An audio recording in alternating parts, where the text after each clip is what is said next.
Hey friends, welcome back. Tonight we're stepping into one of the strangest corners of medieval life, brothels. Yep, the places your history teacher definitely skipped over in class. We're going to unpack what it was really like to work in one, the rules, the scandals, and all the weird little details that make you go, wait, that actually happened? Spoiler, it did. Before we get rolling, I'd love it if you could hit that like button and subscribe. It genuinely helps me keep bringing you these late-night deep dives into the oddities of history. And while you're settling in, let me know in the comments where and when you're listening from. Are you tuning in from bed at 2 a.m., fighting insomnia? Or maybe on your morning commute, trying not to spit out your coffee while I talk about medieval rats and questionable hygiene? Wherever you are, I'm glad you're here.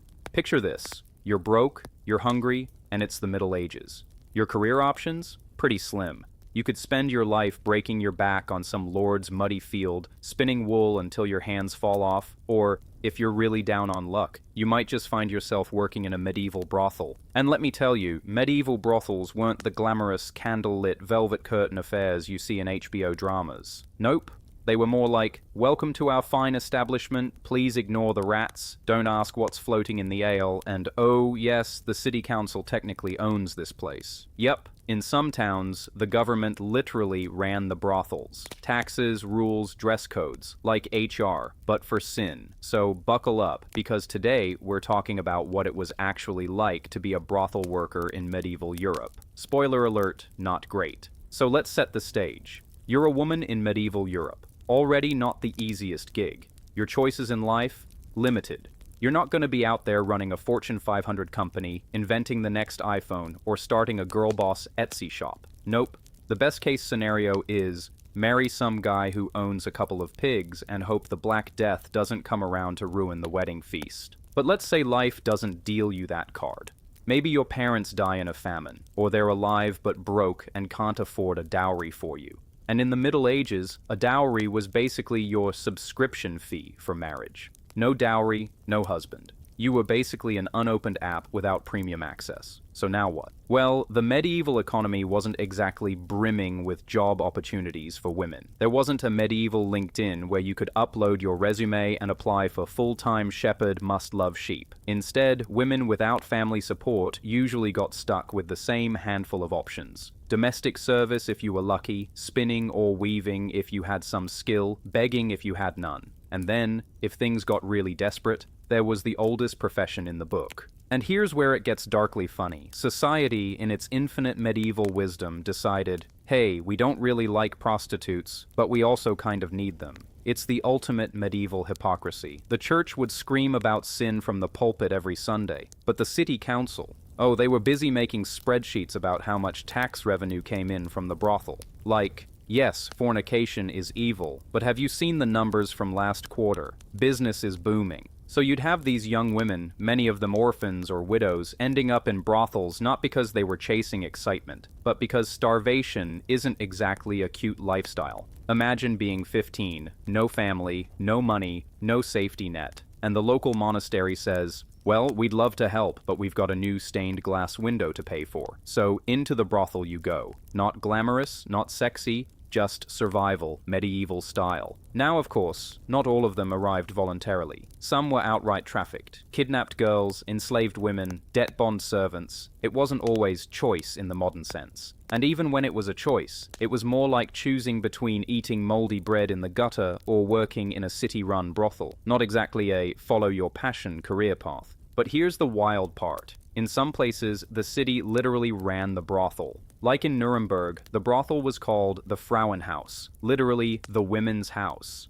It wasn't privately owned. It was owned by the municipality. Imagine if your city hall today ran a strip club. Yes, welcome to the official City of Nuremberg brothel. Please pay your entrance fee. Don't damage the furniture. And remember, our girls are municipal employees, so show some respect. Taxes from the brothel often went to fixing bridges, cleaning streets, or funding defense walls. So technically, you could argue that brothel workers were indirectly paying for medieval infrastructure. Every time a knight visited the Frauenhaus somewhere in the city, a pothole got fixed. And the church, meanwhile, just looked the other way with the most impressive mental gymnastics you've ever seen. St. Augustine, way back in late antiquity, actually argued that brothels were a necessary evil. The idea was, better men get their urges out in a brothel than go around committing adultery with married women, or worse, engaging in what the church called unnatural acts. So, in a bizarre way, medieval prostitutes were considered guardians of public morality. They were like the medieval equivalent of antivirus software. Not glamorous, sometimes a little clunky, but preventing society from completely crashing. Now imagine being one of those women, sitting there in your assigned outfit. Because yes, many cities made prostitutes wear distinctive clothing, so nobody confused them with respectable women. Sometimes stripes, sometimes a special hood, sometimes just banned colors like white or green. Because nothing says, we care about your dignity, like forcing you into a medieval neon sign. You weren't a person, you were a walking advertisement for sex work. And yet, despite the scorn, despite the stigma, people kept lining up at the door. Merchants, craftsmen, even priests would sneak in after Vespers. You think hypocrisy is a modern invention? Please. Medieval Europe had it down to an art form. Sunday morning, fornication is the devil's work.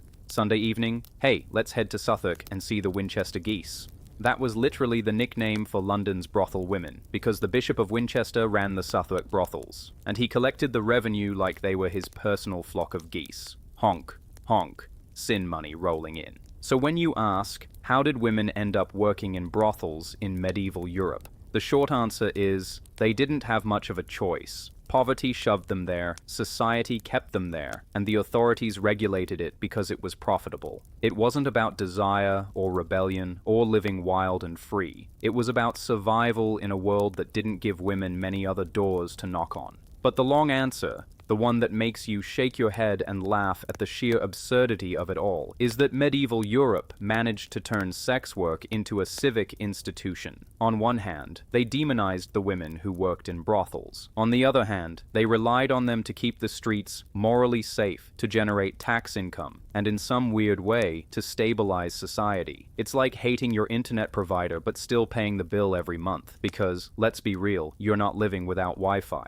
Life put a lot of medieval women in a corner, and the corner, more often than not, had a striped hood, a city tax collector, and a long line of customers who swore up and down they were devout Christians. Except on Friday night, after a few ales, when suddenly they were the biggest fans of municipal infrastructure in town. So here's the thing people don't always realize. Medieval brothels weren't just shady back alley spots where things happened in whispers. Oh no, in many European cities they were practically institutions. Think less sketchy speakeasy and more city-sponsored department store of sin. They had rules, regulations, operating hours, some even had dress codes. It's like HR got involved, but instead of making sure you filled out your dental plan, they were making sure your hood was the correct color of shame. Imagine applying for a job and the hiring manager is the city council.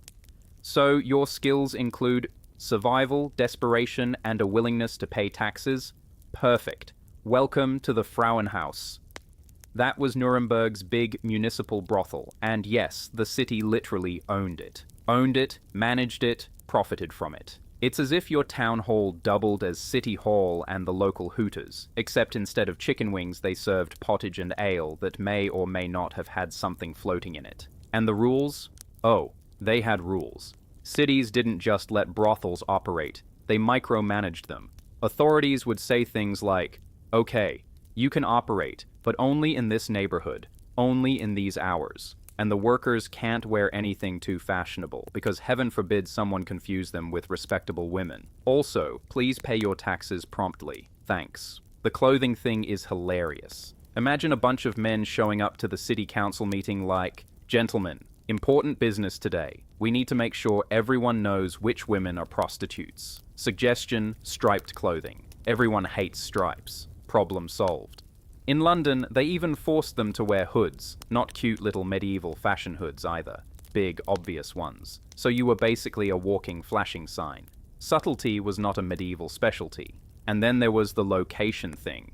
Brothels were often shoved into the sin districts of the city, which, to be fair, were the medieval equivalent of a Las Vegas strip, but with fewer neon lights and more plague. Southwark in London was one of the most famous. It was on the south bank of the Thames, technically outside the jurisdiction of the City of London, which meant, conveniently, the bishop could run the brothels and collect the cash while the city pretended to be pure and holy on the north side of the river. It's the medieval equivalent of saying, no drinking allowed on campus, but there's a liquor store literally 1 foot outside the gate. But what was daily life in one of these brothels actually like? Well, spoiler, not glamorous. Forget HBO's candlelit slow-motion fantasy scenes. Think more like, you live in the brothel, you eat in the brothel, you work in the brothel, and you probably die in the brothel. That's it. It was less romantic drama and more extended shift you can't clock out of. You were under the madam's rules, the city's laws, and the constant supervision of basically everyone. You couldn't leave whenever you wanted, and you definitely couldn't just sneak into town and pretend you were a respectable woman for a day. The whole point of the system was to keep you locked into your role. And let's not forget, brothels weren't only about sex. They doubled as taverns and inns. Which means if you were a worker there, your job description included pouring ale, cleaning up after drunken customers, probably breaking up the occasional fight, and maybe even cooking something approximating food. You're already dealing with medieval hygiene levels, and now you're also the janitor of a tavern that smells like spilled beer, sweat, and regret. Romantic, right? The money situation was another joke. In theory, you made money per client. In reality, the madam took a huge cut. The city took taxes, and whatever was left had to cover food, clothing, maybe medical care, quotation marks heavily intentional, and debt if you owed the brothel money. A lot of women didn't even come out ahead. It was like working a minimum wage job today, where the paycheck disappears into rent, bills, and taxes before you even touch it. Except, with fewer labor rights and a much higher risk of dying of syphilis. But the funniest part, if you can call it that, is how normalized it all was. Imagine the awkwardness of being a medieval city alderman, sitting at a council meeting where one item on the agenda is repair the town well, and the next is increase fees for the Frauenhaus. This was just daily governance. Nobody blinked. The city literally had spreadsheets, parchment sheets, tracking sex work revenue.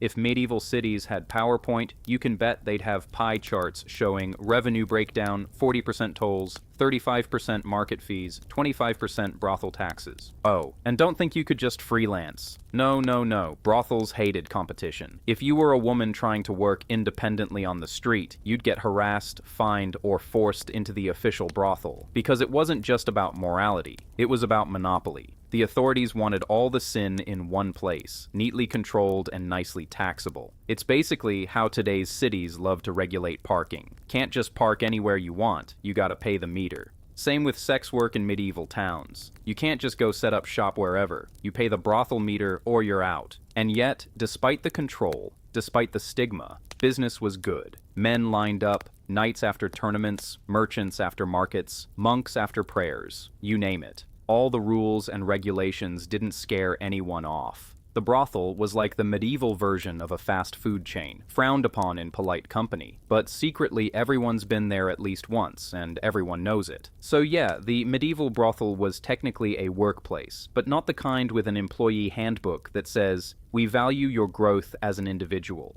More like, don't leave, don't dress nice, pay your taxes, and try not to die too soon. It was survival wrapped up in bureaucracy, which might be the most medieval thing ever. Okay, so you've signed up, more like life forced you into, the medieval brothel gig. Congratulations, you're now an official employee of the city's least respected but most profitable industry. Forget thinking of it like an exciting job. Daily life in a medieval brothel was a mix of tavern chores, survival strategies, dealing with drunk clients, and constantly trying not to get on the bad side of the madam, the customers, or the city taxman. First things first, you live in the brothel. This isn't some 9-to-5 job where you clock out and go home to relax. The brothel is your home. Your bed is probably in a shared room, or maybe a corner if you're lucky. Privacy?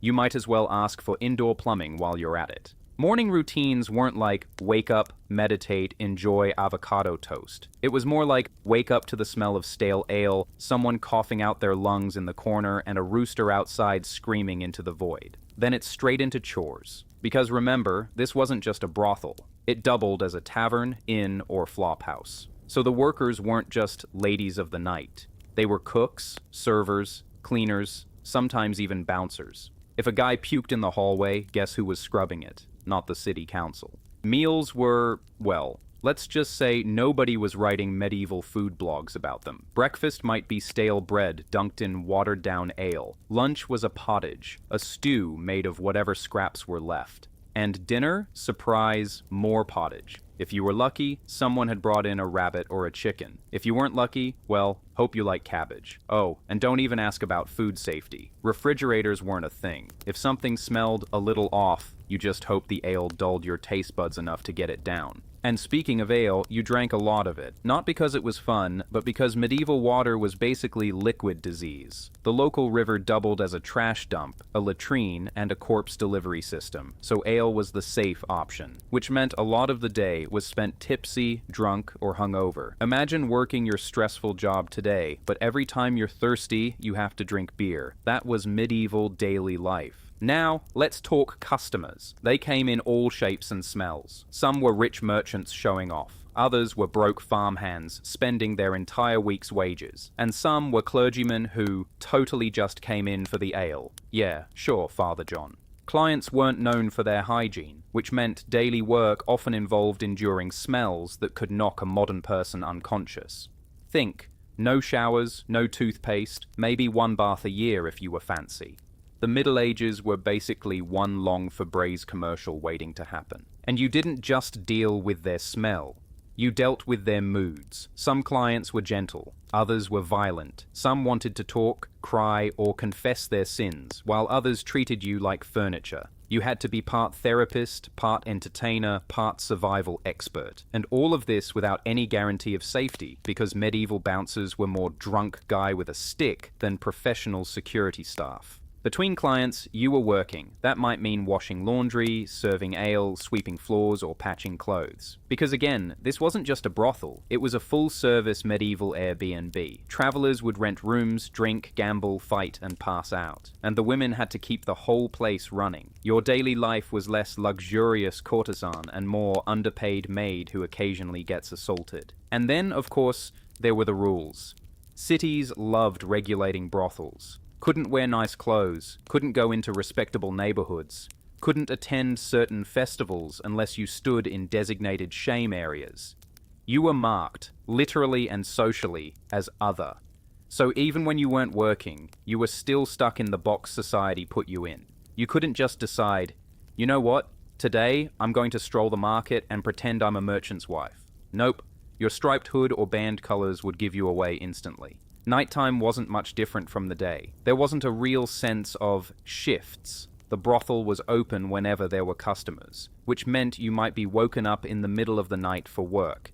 Imagine trying to sleep, and someone shakes you awake like, hey, there's a drunk guy downstairs who wants company. No paid overtime, no work-life balance, just endless grind. And don't forget the constant background threat of disease. Medieval medicine wasn't winning any awards. If you got sick, the doctor might bleed you, give you herbs, or tell you to pray harder. That was the full healthcare package. Venereal disease was rampant, and antibiotics weren't invented yet. Daily life meant not only dealing with gross hygiene, but living with the constant dread that one unlucky client could end your life slowly and painfully. So yeah, daily life in a medieval brothel was a mix of exhaustion, routine, and unpredictability. You worked all the time, you lived where you worked, and you were constantly balancing survival with danger. And the most ironic part, the people who judged you the harshest were often the same ones sneaking in after dark. That was the daily grind, serving the very society that pretended you didn't exist. And yet,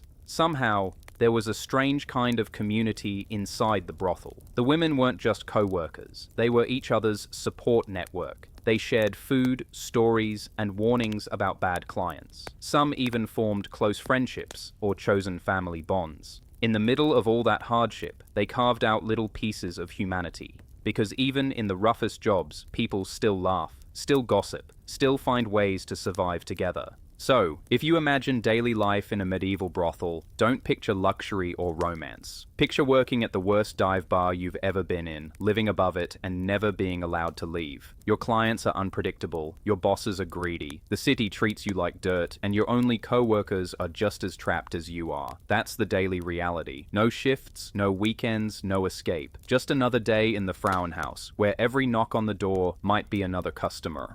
Or the tax collector coming to remind you that even misery isn't free. Let's talk cash about now. First problem, there wasn't much of it.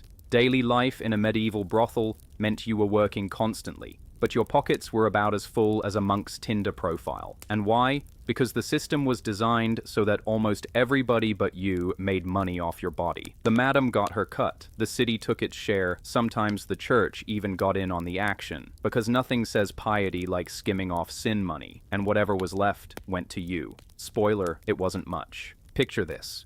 You've just spent the night with 3 different clients. One was drunk, one was cheap, and one cried about his wife the whole time.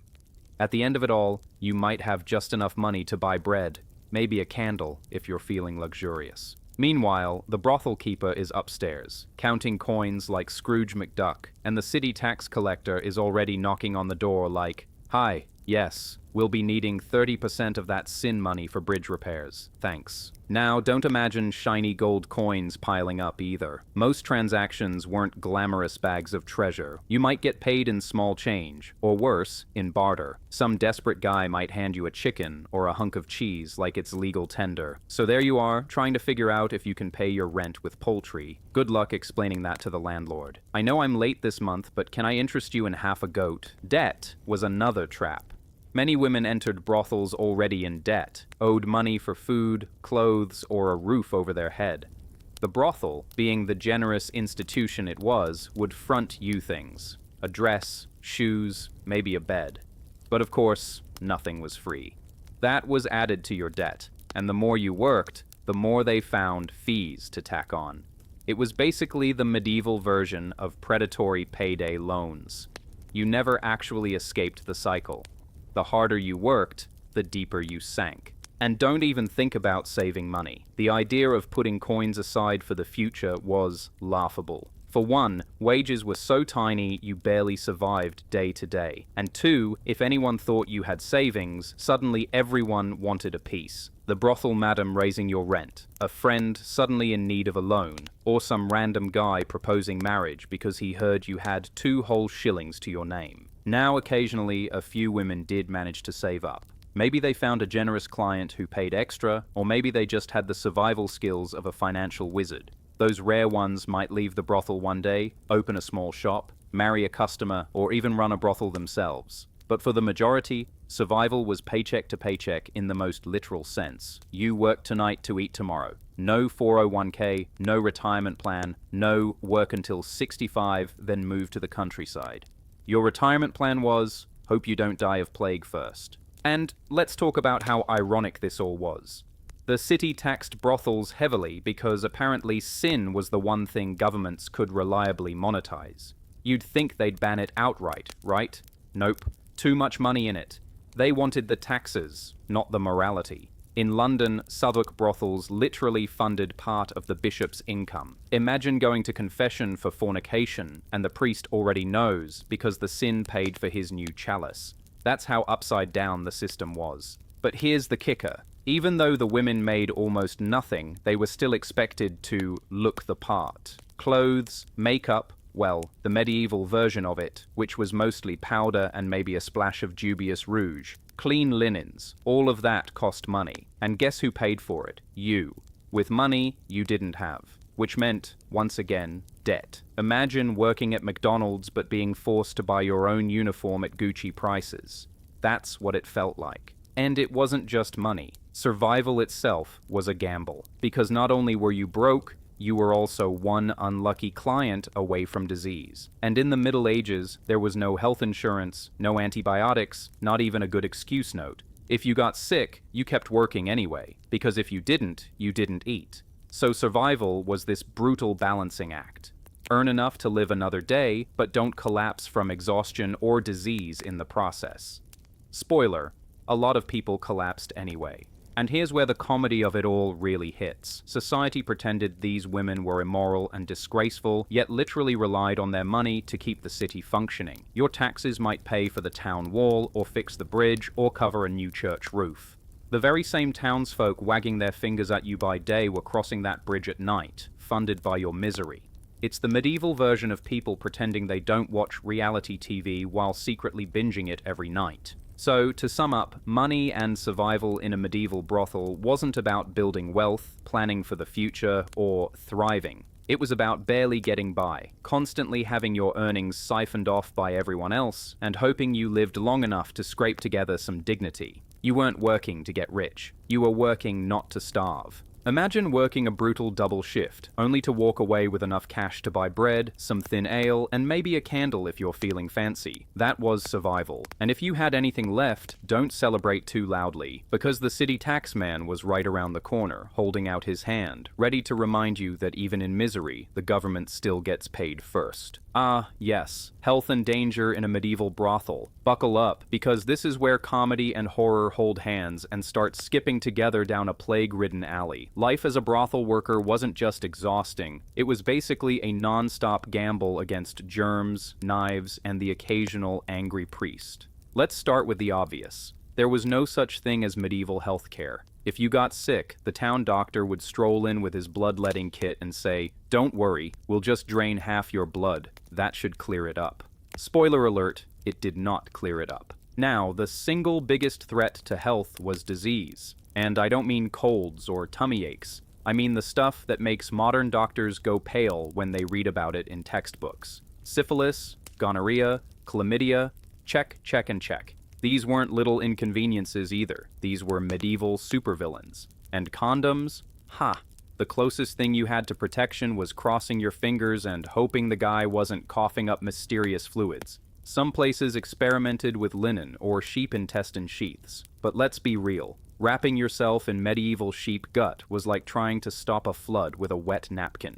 And here's the kicker. Nobody understood germs. If you got sores or rashes, people would shrug and say, "Oh, must be caused by bad air or an imbalance of humors. Let's rub some mercury on it." Yes, mercury, as in the liquid metal that will definitely kill you. So if the disease didn't take you out, the treatment might. Imagine going to a doctor today and they say, "You have an infection, so we're going to rub battery acid on it. That'll do the trick." That was medicine back then. Of course, sexual diseases weren't the only problem. General hygiene was, shall we say, non-existent. Brothels were often dirty, cramped, and smelled like a barn that had lost a fight with a brewery. Baths were rare luxuries, so workers were expected to look attractive while covered in layers of sweat, grime, and whatever questionable fluids came their way. Sometimes they'd freshen up with perfumes, powders, or herbs, but that was like spraying Febreze on a dumpster fire. Then you've got pregnancy. No reliable birth control existed, so every job was basically a round of Russian roulette.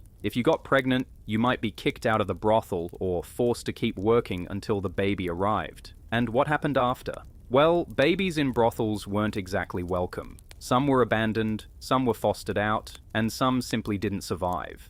The grim reality was that medieval childcare options made modern daycare prices look merciful. Now, let's sprinkle in the danger part. Drunken clients were a constant hazard. Medieval men weren't exactly known for emotional stability, especially after 6 mugs of ale and a fight with their wives. Violence against workers was common, and protection was minimal. Sure, some brothels had rules, but who enforced them? The madam was more concerned with keeping the coins flowing than making sure her employees weren't getting roughed up. So if a client got handsy with a dagger or decided he didn't want to pay, guess who was out of luck? You. And speaking of danger, let's not forget the law. Brothels were technically legal in many places, but that didn't stop moral panics. One year, the city council was happily collecting brothel taxes. The next, they were marching in with soldiers to clean up sin.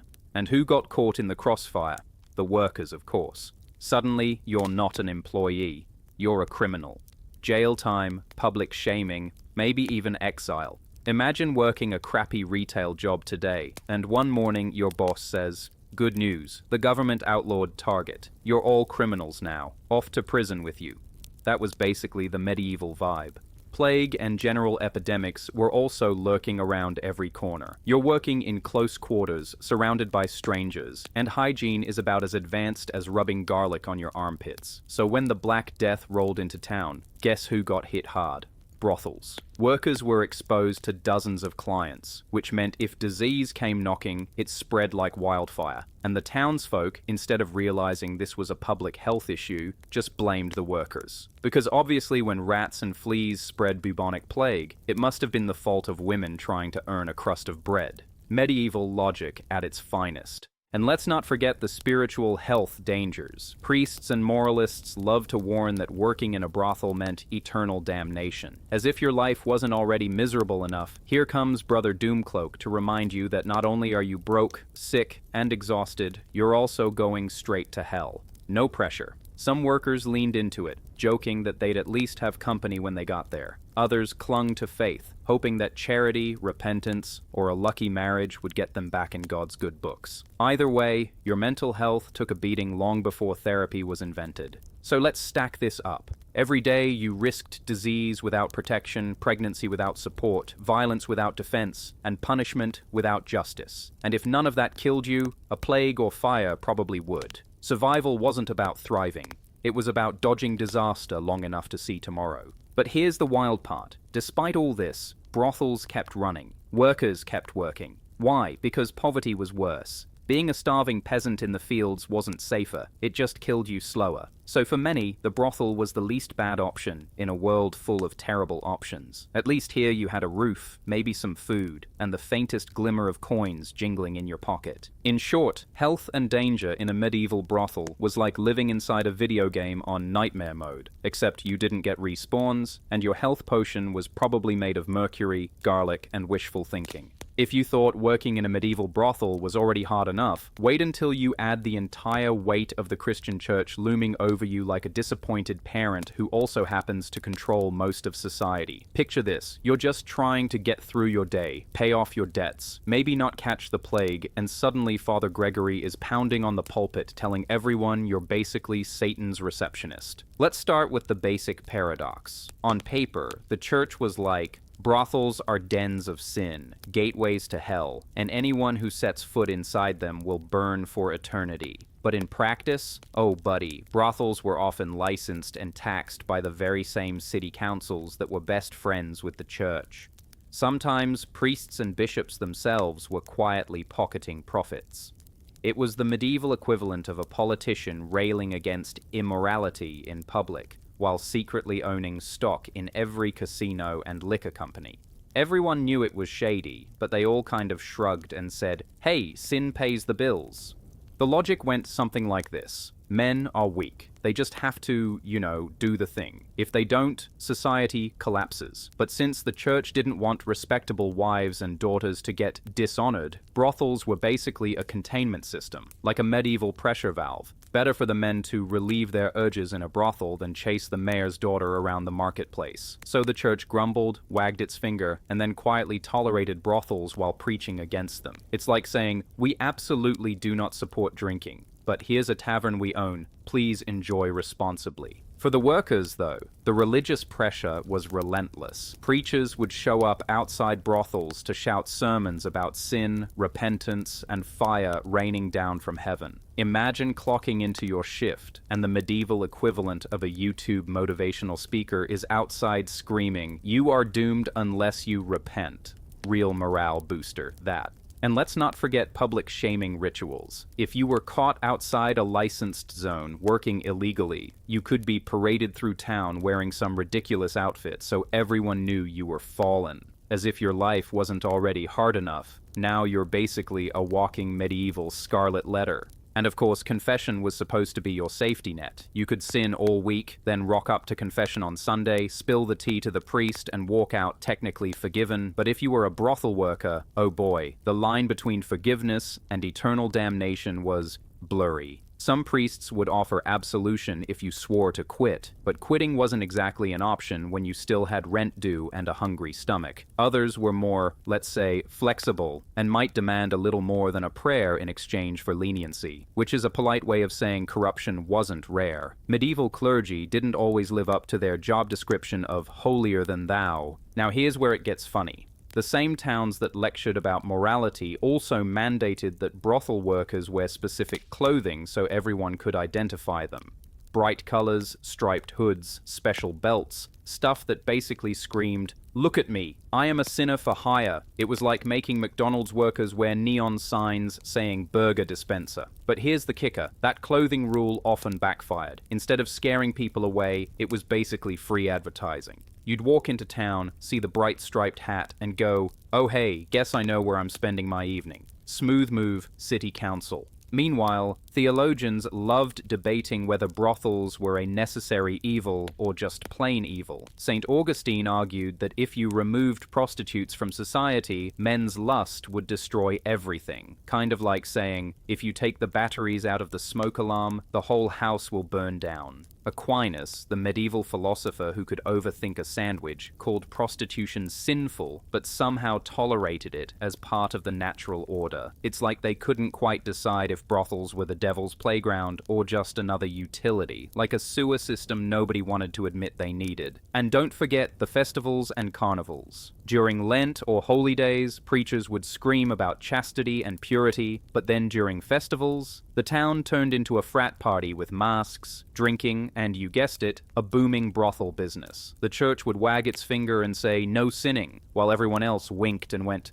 "Sure thing, Father," before heading straight for the nearest tavern and brothel. Hypocrisy wasn't just common, it was basically a medieval tradition. Now, the workers themselves had complicated relationships with faith. Many of them still went to church, prayed, and donated small coins to the poor when they could. Just because you worked in a brothel didn't mean you stopped believing in God. In fact, some workers leaned heavily on their faith, because honestly, when your job involves risking disease, violence, and public shame, you need all the divine backup you can get. There are even records of women leaving brothels, joining convents, or using their earnings to buy indulgences. A sort of medieval get-out-of-hell card you could purchase from the church. Imagine working in sin all week and then using your paycheck to bribe your way back into heaven. Honestly, kind of genius. But here's the absolute chef's kiss of irony. Priests, monks, and even bishops were frequent customers. The very men who thundered from pulpits about eternal damnation were sneaking into the back doors of brothels under cover of night. Everyone knew it too. Satirical songs, poems, and plays from the time make fun of lusty priests who preached purity by day and partied by night. It's like if your gym instructor told you to cut carbs while you watched him eat 3 donuts in the parking lot. So, in the end, religion and morality were less about actually stopping brothels and more about controlling the narrative. The church couldn't wipe them out, so instead it painted them as symbols of sin to keep everyone guilty and compliant. Meanwhile, the city made money off licenses and taxes. Priests snuck in when nobody was looking, and workers just tried to survive in the middle of this giant mess of contradictions. In short, if you were a brothel worker in medieval Europe, religion was like a clingy ex. Always judging, always yelling, always threatening you with hellfire, but somehow never actually leaving your life. The hypocrisy was so thick you could cut it with a butter knife. And through it all, you were expected to keep smiling, keep working, and maybe throw a prayer heavenward that God had a sense of humor. Because honestly, he'd need one to watch medieval morality in action. Alright, let's talk about money in the medieval brothel business, because if there's one thing that hasn't changed from the Middle Ages to today, it's this. People will always find a way to spend their last coin on booze, food, and sex, in that exact order. And if you happened to be working in a brothel, money was both your lifeline and your biggest headache. Think of it like playing Monopoly, where the banker is also your landlord, your boss, and the town sheriff. And, oh yeah, the dice are cursed. First off, let's clear up a myth. Brothel workers weren't swimming in coins like Scrooge McDuck. Hollywood sometimes makes it look like brothel life meant silk sheets and endless champagne, but the reality was more like Here's a small handful of copper coins. Don't spend them all in one place. And oh, by the way, your boss is taking half. Yep, just like modern waiters tip out their managers, medieval brothel workers often had to give a huge cut of their earnings to the brothel keeper, who may or may not have been the most corrupt person in town. So even if you had a good night, you woke up basically broke again. And what did you earn exactly? It depended on where you worked, how wealthy your clients were, and whether you were in a big city or some sad little village where people paid you with chickens instead of coins. In major cities like Paris or London, the going rate might have been a few pennies per client. Just enough to buy bread, some cheap ale, maybe a second-hand cloak that didn't smell like goat. But keep in mind, a penny could mean the difference between life and starvation, so even small change was serious business. In rural towns, though, clients weren't always flush with cash, so payments might come in kind. That's right, you might finish your shift, and instead of coins, you get a sack of onions or half a loaf of bread. Try paying your rent with onions. Spoiler,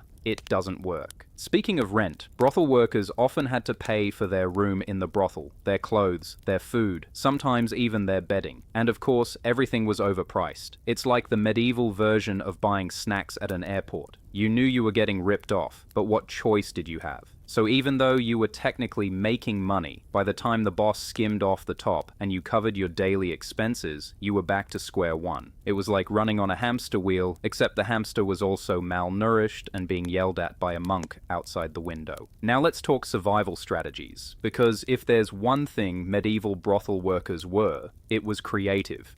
Some tried to save up tiny amounts of money to one day buy their freedom or start a different business, like selling ale, bread, or even running a bathhouse. Others leaned into side hustles. That's right, even in the 14th century, people had side gigs. Maybe you knew how to sew, so you mended clothes on the side. Maybe you sold little trinkets. Maybe you dabbled in fortune-telling, because telling drunk men that they'd be rich and powerful someday was an easy way to earn extra coins. But there was always the dark side, debt. A lot of brothel workers started their careers because they were in debt already, maybe sold by their family, maybe tricked into it, maybe literally forced. And once you were in, you owed money for food, clothes, housing, fines, taxes, you name it. Brothel owners loved this because it kept you trapped.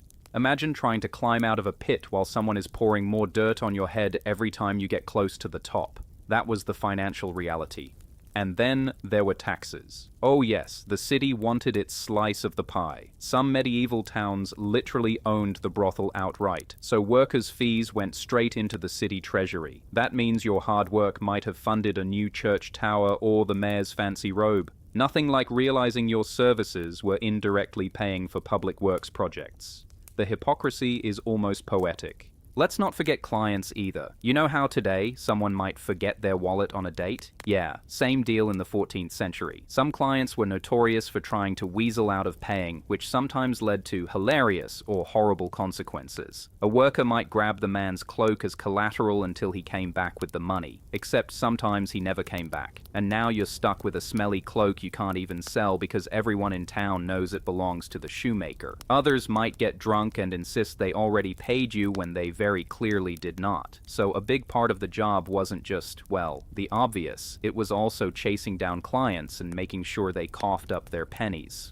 And you couldn't exactly call medieval customer service if someone refused to pay. The closest thing you had was the brothel keeper, who may or may not help depending on whether he was sober, corrupt, or just too lazy. Sometimes the town authorities got involved, but only if they thought it mattered. So survival meant being tough, quick-witted, and maybe a little scary when it came to protecting your coins. On the flip side, there were a few rare cases where workers did manage to save up. Some left the business, bought a small house, even married. These were the success stories everyone liked to whisper about, because they gave hope that maybe one day you could trade your striped hat of shame for a normal life. But for most, the money just wasn't enough to climb out. You kept going day after day, hoping not to get sick, hoping not to get cheated, and hoping the next client would at least pay in coins instead of carrots. And here's the final kicker. For all the poverty and struggle, brothel workers were sometimes the most cash-liquid people in town.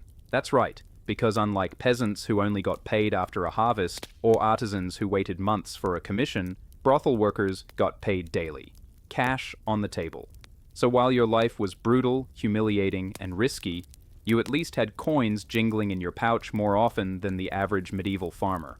It was the kind of cruel irony the Middle Ages specialized in. You were trapped, but technically wealthier in the short term than the guy knee-deep in manure out in the fields. So to sum it up, money in a medieval brothel was like a cruel joke. You could make it fast, lose it faster, and if you somehow held onto it, everyone from the brothel keeper to the tax collector was waiting to snatch it out of your hands. Survival meant hustling, scheming, and praying you didn't end up being paid in radishes. It wasn't glamorous, it wasn't easy, and it definitely wasn't secure. But hey, at least you had more coins jangling in your pocket than the monk outside yelling about hellfire, which, let's be honest, is its own kind of small victory. Alright, grab your chamber pots and light a candle, because we're diving into health and hygiene in medieval brothels, aka the part of the job that was less sexy rendezvous and more constant battle against plague, pus, and mysterious itching you definitely didn't have yesterday.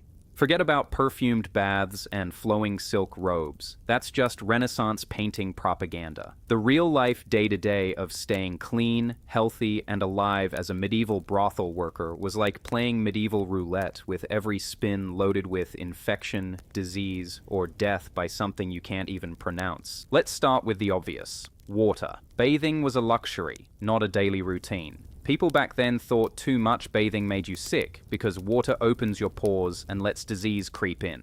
So ironically, the dirtier you stayed, the safer you were, at least according to medieval science, which also thought sneezing near a basil plant could cure headaches. Brothel workers sometimes had access to public bathhouses, which sounds nice until you realize those bathhouses doubled as pickup joints. Imagine trying to wash your hair while a drunk guy next to you is asking for your rates. Oh, and everyone's soaking in the same lukewarm tub water that 50 people used before you. It's like hot yoga, but with more fleas. And speaking of fleas, vermin were everywhere. Rats, lice, bedbugs, you name it, they were basically your roommates. Brothel bedding was notorious for being disgusting, and workers often had to share sheets that hadn't been washed in months. Clients complained, but they didn't exactly bring fresh linens with them either. Everyone just kind of accepted that scratching was part of the experience. Imagine trying to look seductive while casually itching your scalp.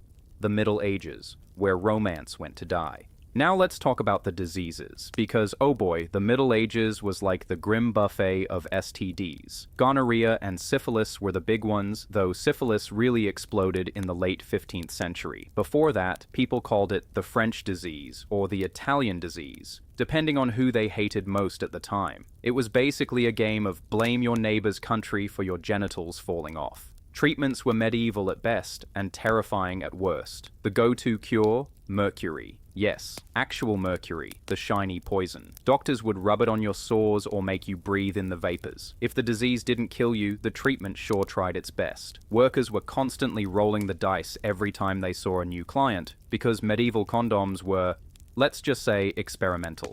Some were made out of animal intestines, tied up with string. Romantic, right? Nothing says passion like, please hold still while I put on this sheep gut balloon. Brothel workers also had to deal with general sickness, because being malnourished, stressed, and overworked doesn't exactly boost your immune system. Colds, fevers, stomach bugs, these could knock you out for days, but you couldn't exactly call in sick. If you were too ill to work, you didn't eat, and food wasn't doing you many favors anyway, because medieval diets were heavy on bread and beer, light on vitamins. Scurvy wasn't just for sailors. Imagine trying to look alluring when half your teeth are falling out. Clients weren't exactly picky, but still, nothing kills the mood like bleeding gums. And let's not forget about plagues. Every so often, the Black Death or some other delightful disease would roll into town, and brothels were hotspots. Why? Because they were places where strangers mingled, touched, and swapped fluids like it was a medieval potluck. Town councils would sometimes shut brothels down temporarily during outbreaks, but usually only after the damage was done. Workers were often scapegoated as spreaders of sin and disease, which is hilarious because it was the customers, many of whom were priests, nobles, and town officials, spreading it around like confetti at a wedding. But of course, blaming men in power was off limits, so workers took the heat instead. Hygiene solutions were even more absurd. Workers were often forced by city laws to wear specific outfits so people could identify them on the street, but those same laws sometimes required them to get checked by physicians. You'd think this would be helpful, but medieval doctors weren't exactly experts. They'd poke around a bit, nod wisely, and then prescribe something like boiled herbs tied around your thigh, or avoid looking at the moon too much. Some towns made workers line up for weekly inspections, which sounds like progress until you realize the doctor might have been a bored barber with a rusty knife. Oh, and did I mention smell? Brothels stank. Hygiene wasn't just about avoiding disease. It was about not passing out from the odor of unwashed bodies, spilled ale, rotting food scraps, and the general funk of humanity crammed into one building.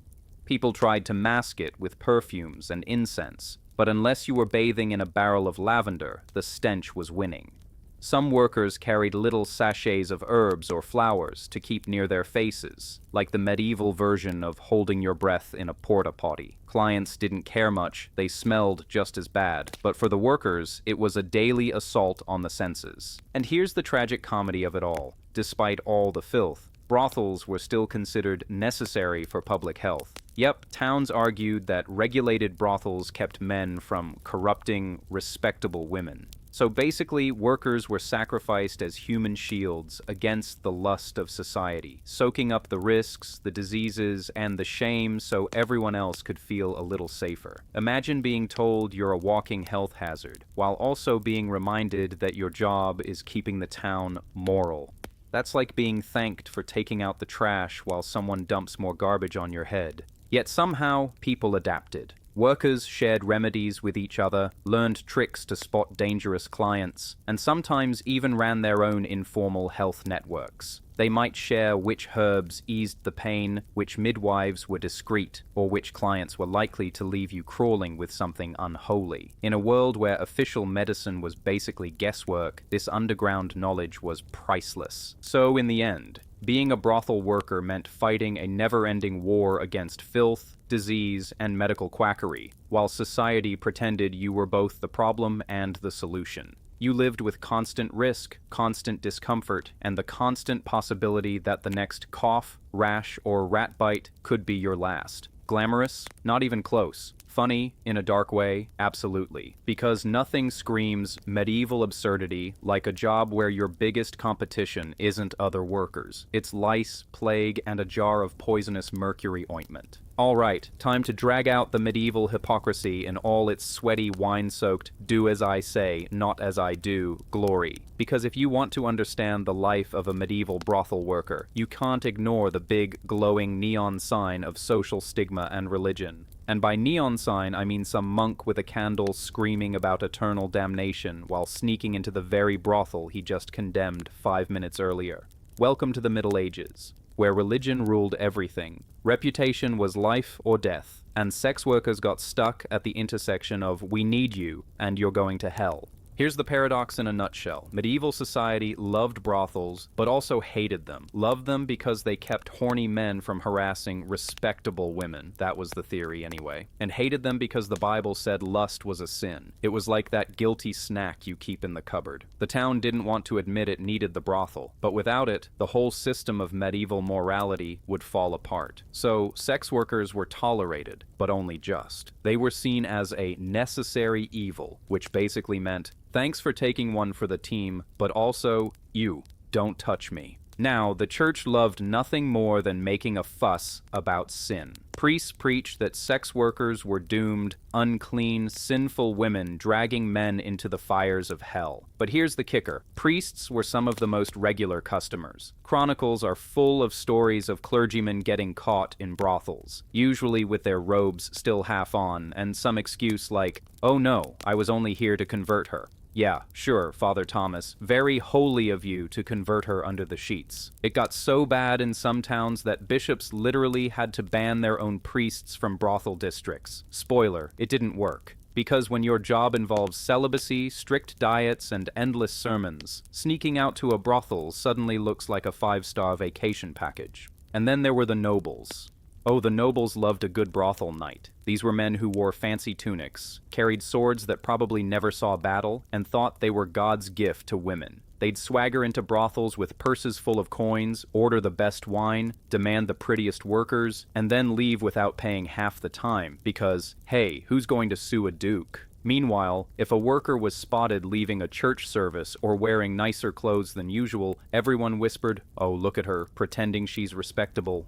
Double standards. The whole thing was one giant double standard wrapped in hypocrisy and dipped in holy water. The everyday stigma was brutal. Brothel workers were often forced by city law to wear specific clothing so everyone knew what they did. In some towns, it was yellow ribbons. In others, striped cloaks. It was basically a medieval version of a scarlet letter, but in outfit form. Imagine trying to run errands when your clothes are literally screaming, "Hey, I'm a sex worker." Even worse, if you dared to step outside your assigned district, people would throw insults or actual rocks. Respectable women were told not to associate with you, not even to walk on the same side of the street. You weren't just judged, you were legally labeled. It's like having your worst job review tattooed on your forehead. And yet, despite all the judgment, men kept showing up. Every day, every night. It's like if society publicly banned chocolate but secretly kept every shop in business. Workers had to deal with this insane two-faced culture. You were treated like dirt in daylight, but behind closed doors, you were the one holding all the cards. Men confessed their sins to priests in the morning and then repeated them by evening. Rich merchants swore on their wives' honor, then snuck out to the red light district after too many mugs of ale. If hypocrisy had a capital city, it was medieval Europe. Of course, religion always had a backup plan: redemption. If a worker wanted to leave the profession, she had to repent. This often meant giving up her income, her community, and her entire identity, then joining a convent or some house of repentance run by nuns. Sounds peaceful, right? Nope. Those houses were basically moral prisons where women did laundry and chores all day while being reminded they were sinners. Because nothing says, "Welcome to your new life," like scrubbing floors and daily lectures about your past. Some women did manage to use this route to rebuild a new identity, but many didn't. Repentance wasn't freedom, it was swapping one cage for another. Now let's sprinkle in some everyday comedy of how stigma collided with reality. Picture this: a town councillor storms into a brothel and declares, "This establishment is an affront to God." Everyone nods seriously. Then the same guy returns later that week, not as a judge, but as a paying client. Workers knew the truth. The louder someone yelled about sin, the more likely they were to show up drunk at the door with their trousers half off. It's a classic case of medieval, he doth protest too much. And honestly, some workers probably had a little fun with this. Imagine the smug satisfaction of serving wine to a man who publicly called you the devil's handmaiden, while privately handing you coins under the table. That's not just work. That's petty revenge in fishnet stockings. The stigma also meant workers lived on the edge of society. They couldn't marry respectable men, couldn't inherit property in many places, and were often refused Christian burials if they died without repenting. Yep, work your whole life keeping half the town's men satisfied, and when you die, the church might literally tell your corpse, "Sorry, no entry." It's the ultimate medieval version of being ghosted. But here's the funny thing. Despite all the hellfire speeches, the rules, the stigma, the gossip, brothels never went away. Not in the 1200s, not in the 1400s, not even after reformers started smashing statues and yelling about morality. They were too ingrained, too profitable, too necessary. Workers carried the stigma, the shame, and the mockery, while everyone else quietly enjoyed the benefits. That's the joke of it all. Society built this giant wall of disapproval, and then drilled a secret door through it so they could sneak in at night. So, what was it like to live under that stigma? Imagine being told every day that you're the bottom of the social ladder, that your soul is doomed, that your clothes mark you out as untouchable, and then, minutes later, the very same people who said those things are knocking on your door. It was infuriating, humiliating, and absurd all at once. And somehow, in the cracks of all that judgment, workers carved out survival, even pride. Because at the end of the day, if half the town relied on you but still called you dirty, who really looked foolish? That's the punchline of medieval stigma. The workers carried the shame, but the hypocrisy belonged to everyone else. Let's wrap this whole medieval brothel saga with the big, awkward question that everyone in the Middle Ages probably pretended not to think about. What happens when you get too old for this line of work? Because here's the ugly truth. Medieval society loved young brothel workers, tolerated middle-aged ones, and pretty much threw the rest under the cart wheels. Exit plans weren't exactly a thing. There was no medieval retirement package. No, thank you for your decades of service. Here's a pension. Nope. Once you couldn't attract clients anymore, you were basically left with two options. Reinvent yourself or fade into misery. Spoiler, most people got stuck with misery. Let's be real, brothel work was physically demanding. You're on your feet all day, or more accurately, on your back all night, in a building that probably smelled like bad ale and goat hair, with customers who thought bathing once a month was high fashion. Bodies wore down fast. Teeth went missing, backs ached, infections spread, pregnancies came and went, and diseases like syphilis, they called it the French disease, because medieval people loved blaming everything on their neighbors, were always lurking. By your late 20s, early 30s, if you were lucky, you were already considered too old by many clients. Which, by the way, is hilarious and depressing, considering most of those clients were beer-bellied farmers twice your age with 3 teeth left, and an odor that could knock a knight off his horse. So what did the career ladder look like? Well, if you had brains, charm, and maybe a streak of luck, you might climb into being a brothel manager. Imagine it. Less physical work, more yelling at drunk customers to pay their tab, more arguing with city officials about taxes, and occasionally chasing rats out of the wine cellar. Not glamorous, but at least you weren't competing with fresh-faced teenagers who just got sold into the trade by desperate families. In some rare cases, ex-workers became the actual owners of brothels, especially in cities where women could legally hold property. It wasn't freedom, exactly, but it was control. You went from worker to madam, from being someone's product to selling the product yourself. Think of it like the medieval version of climbing the corporate ladder, except the ladder was covered in ale stains and moral outrage. But let's say you didn't have the money, the connections, or the health to make that jump. Then your options were grim. A lot of aging workers ended up sliding into poverty. No family wanted to claim you because, well, shame. Respectable guilds and trades wouldn't hire you, because who wants to sit next to that woman from the brothel in the spinning circle? You were marked, so many ended up begging on the streets, doing laundry for pennies, or clinging to the fringes of society. The very same men who had lined up for you years earlier would pass you in the market and pretend they didn't know you. That's medieval loyalty for you. Now, the church loved swooping in at this stage. Remember how they spent decades screaming that you were a sinner? Well, now they had the perfect solution. Convents and houses of repentance opened their doors to women who wanted out of the trade, on one condition: total submission. You gave up your independence, your income, your clothes, sometimes even your name, and in return, you got food, a roof, endless prayers, and about 70 hours a week of scrubbing floors for God. And the kicker? Even there, you weren't really forgiven. Priests and nuns made sure you never forgot where you came from. It's like being forced into a medieval detox program that never ended. Sure, it kept you alive, but it also reminded you daily that you were fallen. Not exactly a spa retreat. But let's not forget, some women found, let's call them unconventional exits. A few snagged long-term customers who decided, hey, I'll just keep you as my mistress. Not marriage, of course. That would have been scandalous. But you got steady support, maybe some jewelry, maybe a little cottage on the edge of town. Respectable society still whispered about you, but at least you weren't starving. It was basically medieval sugar daddy arrangements. Did it come with dignity? Not really. But hey, better than freezing in an alley. And then, the darkest reality. Disease. If you didn't manage to transition out or into another role, the job itself often ended you. Sexually transmitted diseases, infections from poor hygiene, injuries, malnutrition, all of it stacked up.